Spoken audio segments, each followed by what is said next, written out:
Semangat pagi. Di dalam video kali ini kita akan membahas mengenai mineral, di mana pengetahuan tentang mineral merupakan salah satu hal yang penting untuk dapat mempelajari bagian yang sifatnya padat dari bumi ini yang terdiri dari batuan. Mineral memiliki peranan yang penting dalam proses pembentukan batuan, di mana di dalam batuan terbentuk lebih dari satu mineral. Sedangkan mineral bisa terdiri dari satu elemen saja. Contohnya AU atau emas, Cu atau tembaga, intan atau C, dan belerang atau es. Komposisi mineral dalam kerak bumi yang telah dibahas dalam video sebelumnya memiliki 8 mineral besar, yaitu oksigen, silikon, aluminium, besi, kalsium, sodium, potasium, dan magnesium. Seperti yang kita tahu bahwa hampir 3/4 unsur pembentukan bumi adalah oksigen dan silika, sehingga 95% volume dari kerak bumi terdiri dari kelompok silika. Dan hingga saat ini, mineral yang telah diketahui dan teridentifikasi berjumlah kurang lebih 3.000 mineral.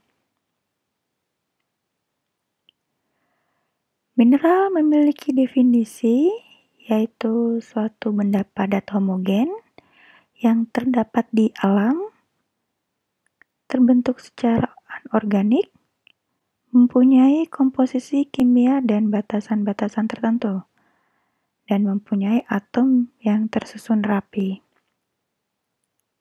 Dari definisi mineral tersebut, bisa kita dapatkan batasan-batasan mineral, yaitu yang pertama adalah benda padat homogen. Jadi, mineral ini merupakan bentukan dari fase padat, sedangkan fase cair dan fase gas tidak termasuk dalam mineral. Kemudian, mineral terbentuk di alam dari proses geologi dan bukan dari buatan manusia. Mineral bersifat anorganik dan bukan merupakan dari hasil kehidupan dan dibentuk oleh proses alam yang anorganik. Di dalam mineral memiliki komposisi dan batasan-batasan tertentu, dinyatakan dalam adanya rumus kimia yang berbentuk sederhana maupun kompleks, tergantung pada banyaknya unsur yang terkandung di dalam mineral secara proporsional. Dan mineral juga tersusun atas atom-atom yang teratur, di mana kita tahu bahwa mineral merupakan kristalin yang padat, dan bentuk dari luaran kristal yang teratur ini merupakan susunan atom yang teratur. Dari definisi mineral tadi, akan muncul pertanyaan-pertanyaan dasar seperti apakah air, es, emas, besi, kaca, dan air raksa ini merupakan mineral? Di mana yang kita tahu bahwa benda dikatakan mineral harus memenuhi syarat dan batasan-batasan dari mineral, yaitu benda padat homogen, terbentuk di alam, bersifat anorganik, mempunyai komposisi kimia tertentu, dan memiliki atom-atom yang tersusun secara teratur. Kita lihat di sini, contohnya adalah air. Apakah air merupakan mineral? Kita lihat dari syarat-syarat mineral. Air ini memenuhi 4 kriteria batasan mineral. yaitu terbentuk di alam, anorganik, mempunyai komposisi kimia tertentu, dan memiliki atom yang tersusun secara teratur. Namun, air ini tidak dapat dikategorikan sebagai mineral karena air merupakan benda cair. Kemudian, apakah es ini merupakan mineral? Kita lihat bahwa es ini ada dua kategori. Es yang terbentuk di alam, contohnya adalah es yang ada di kutub utara maupun kutub selatan. Dan kemudian ada salju. Dilihat dari kriteria mineral, salju yang ada di alam bisa dikategorikan mineral. Karena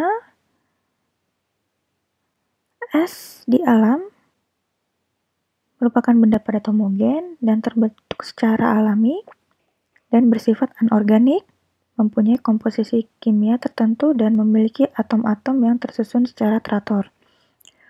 Namun lain halnya dengan es yang kita buat di dalam kulkas atau freezer. Es yang kita buat dia tidak kategori mineral.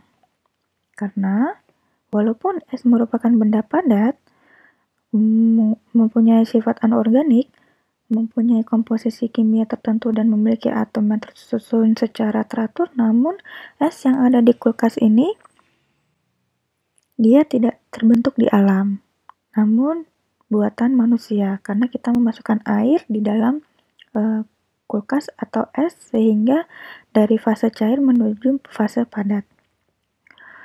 Nah, kemudian apakah emas dan besi ini merupakan mineral? Ya, emas dan besi merupakan mineral karena emas dan besi memenuhi 5 kriteria batasan-batasan yang disebut dengan mineral. Lalu apakah kaca merupakan mineral? Jawabannya adalah tidak. Karena kaca yang kita tahu bahwa kaca merupakan keluaran dari pabrik yang bukan terbentuk secara alami. Namun, material penyusun kaca yang sebagian besar adalah silika itu masuk dalam kategori mineral. Kemudian apakah air raksa ini merupakan mineral? Ya, air raksa merupakan salah satu unsur kimia yang tergolong logam yang mempunyai sifat unik. Dia menjadi cair ketika di suhu ruangan. Jadi air raksa ini mempunyai sifat yang unik, logam, yang akan mencair di suhu ruangan. Dan jika kita merubah air raksa ini dalam fase padatan, kita harus mendinginkan pada suhu kurang lebih minus 38 derajat. Nah, walaupun air raksa ini cair, namun air raksa ini memenuhi semua kriteria pembentukan mineral atau bisa dikategorikan mineral.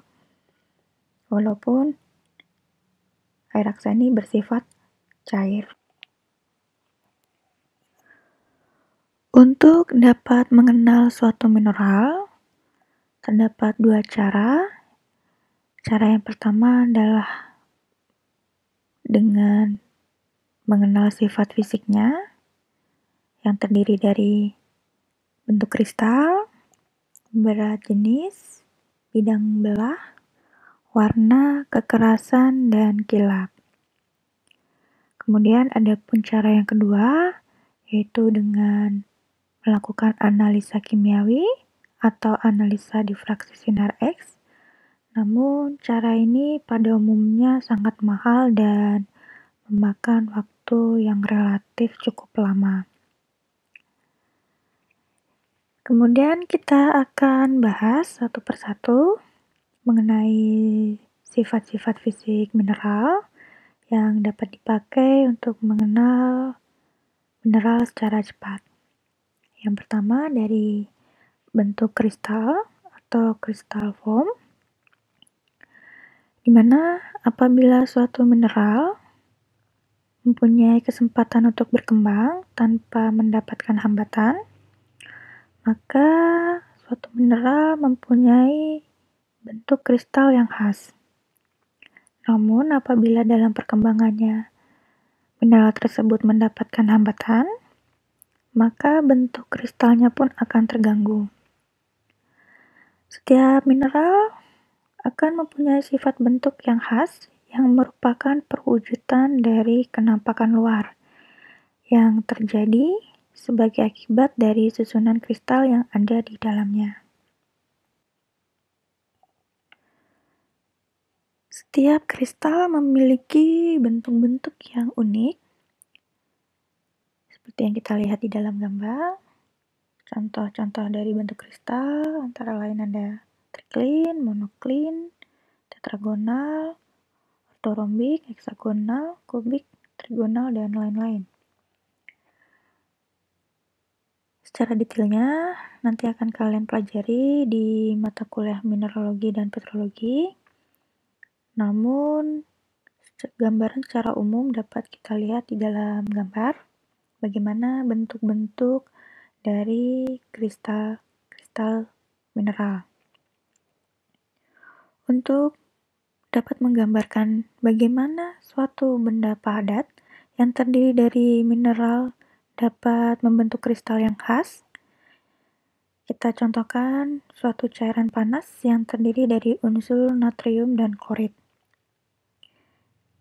Selama suhunya tetap dalam keadaan yang tinggi, maka ion-ion yang ada di dalamnya tetap akan bergerak bebas dan tidak terikat satu dengan yang lain. Namun, begitu suhu cairan tersebut turun, maka kebebasan bergerak dari ion-ion tersebut akan berkurang dan hilang. Selanjutnya, ion-ion tersebut akan mulai terikat dan berkelompok untuk membentuk persenyawaan natrium klorida.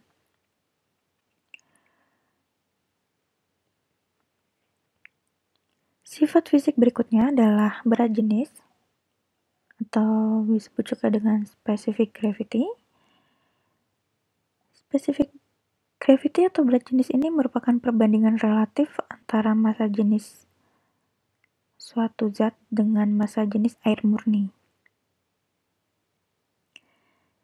Jadi, setiap mineral mempunyai berat jenis yang tertentu, biasanya ditentukan oleh unsur-unsur pembentuknya, serta kepadatan dari ikatan unsur-unsur tersebut dalam susunan kristalnya. Umumnya, mineral-mineral pembentuk batuan mempunyai berat jenis sekitar 2,7, meskipun berat jenis rata-rata unsur metal di dalamnya berkisar antara 5. Namun, emas murni mempunyai berat jenis yang lebih dari itu, yaitu 19,3. Sifat fisik lainnya adalah bidang belah atau fracture, di mana mineral mempunyai kecenderungan untuk pecah melalui suatu bidang yang mempunyai arah tertentu. Arah tersebut ditentukan oleh susunan dalam atom-atomnya dan dapat dikatakan bahwa bidang tersebut merupakan bidang lemah yang dimiliki dari suatu mineral. Sifat fisik berikutnya adalah warna atau color, di mana warna mineral memang bukanlah merupakan penciri utama untuk dapat membedakan antara mineral yang satu dengan yang lain. Namun, paling tidak ada warna-warna khas yang dapat digunakan untuk mengenali adanya unsur tertentu. Contohnya, mineral dengan warna gelap mengindikasikan terdapatnya banyak unsur besi. Sedangkan untuk mineral dengan warna terang dapat diindikasikan dengan banyak adanya aluminium dan silika. Ciri atau sifat fisik yang lain adalah kekerasan atau hardness. Kekerasan merupakan sifat resistensi dari suatu mineral terhadap kemudahan mengalami abrasi atau abrasif, atau mudah tergores, atau atau scratching. Kekerasan suatu mineral bersifat relatif atau apabila ada dua mineral yang saling digoreskan satu dengan lain, maka mineral yang tergores adalah mineral yang lunak dibandingkan mineral lainnya. Untuk mengindikasi kekerasan, digunakan skala kekerasan mineral mulai dari yang terlunak, skala 1, sampai dengan terkeras dengan skala 10 yang diajukan oleh Mohs atau dikenal dengan skala kekerasan Mohs.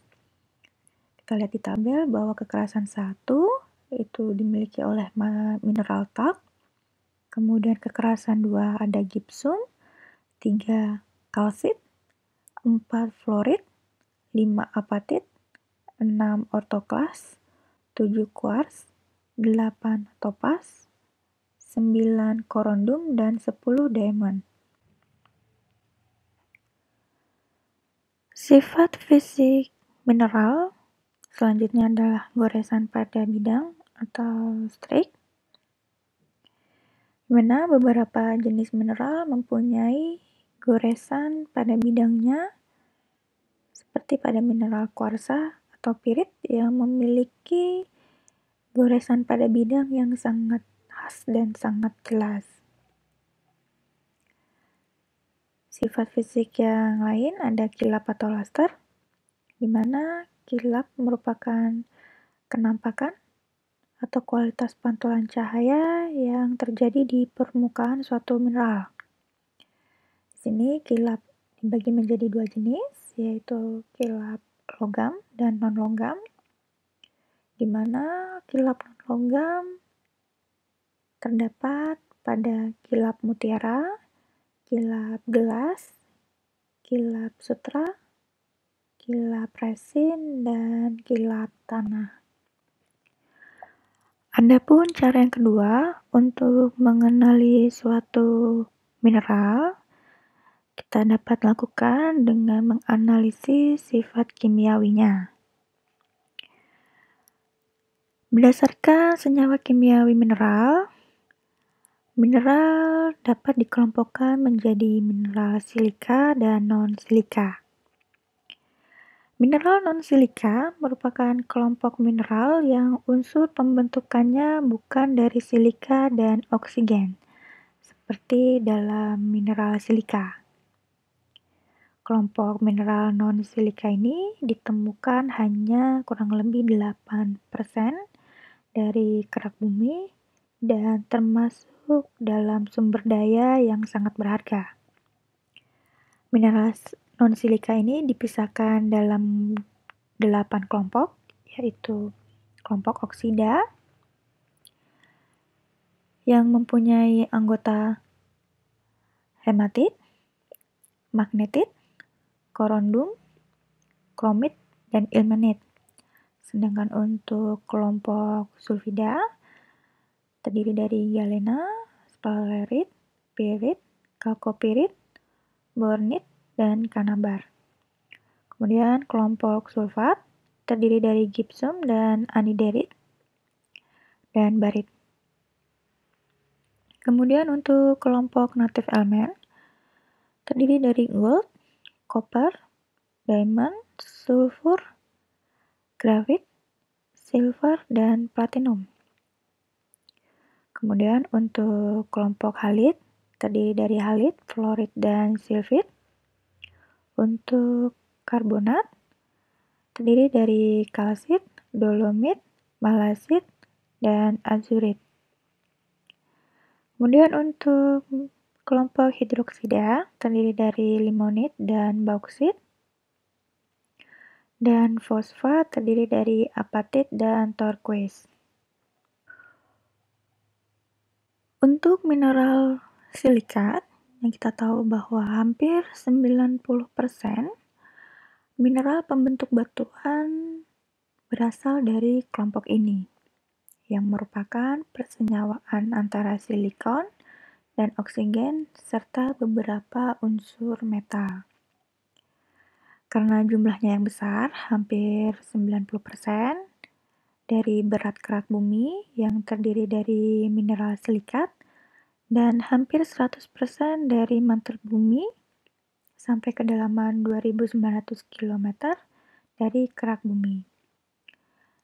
Silika merupakan bagian utama yang membentuk batuan, baik itu batuan sedimen, batuan beku, maupun batuan metamorf. Material silikat pembentuk batuan yang umumnya dibagi menjadi dua kelompok, yaitu kelompok ferromagnesium dan non-ferromagnesium. Mana kita lihat bahwa di mineral silikat terdapat olivin, piroksin, ambifol, mica muscovite dan biotit, kemudian feldspar, ada orthoklas dan plagioklas, dan quartz. Untuk mineral non-ferromagnesium, dia masuk dalam kuarsa, feldspar akali, feldspar plagioklas, dan mica muscovite. Sedangkan untuk mica biotit, ambifol, piroksin, dan olivin, dia merupakan mineral ferromagnesium.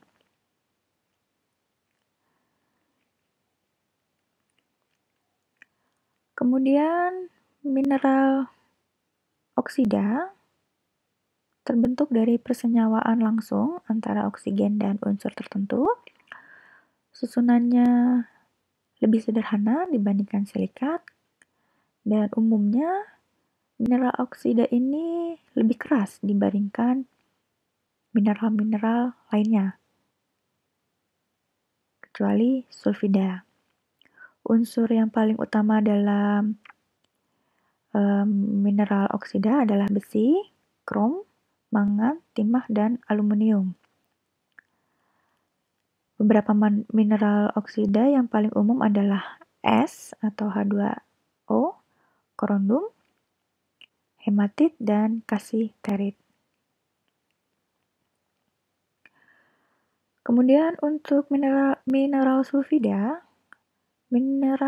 ini merupakan hasil persenyawaan langsung antara unsur tertentu dengan unsur sulfur atau belerang, seperti besi, perak, tembaga, timbal, seng, dan merkuri. Beberapa dari mineral sulfida ini terdapat pada bahan yang mempunyai nilai ekonomis atau biji seperti pirit, kalkopirit, galena, dan sphalerite. Untuk mineral karbonat dan sulfat, mineral-mineral ini merupakan persenyawaan dengan ion CO3-2 dan disebut juga dengan mineral karbonat. Ini diumpamakan persenyawaan dengan Ca akan dinamakan kalsium karbonat, dan CaCO3 dikenal dengan mineral kalsit. Dan mineral-mineral karbonat ini merupakan susunan utama dari pembentukan batuan sedimen.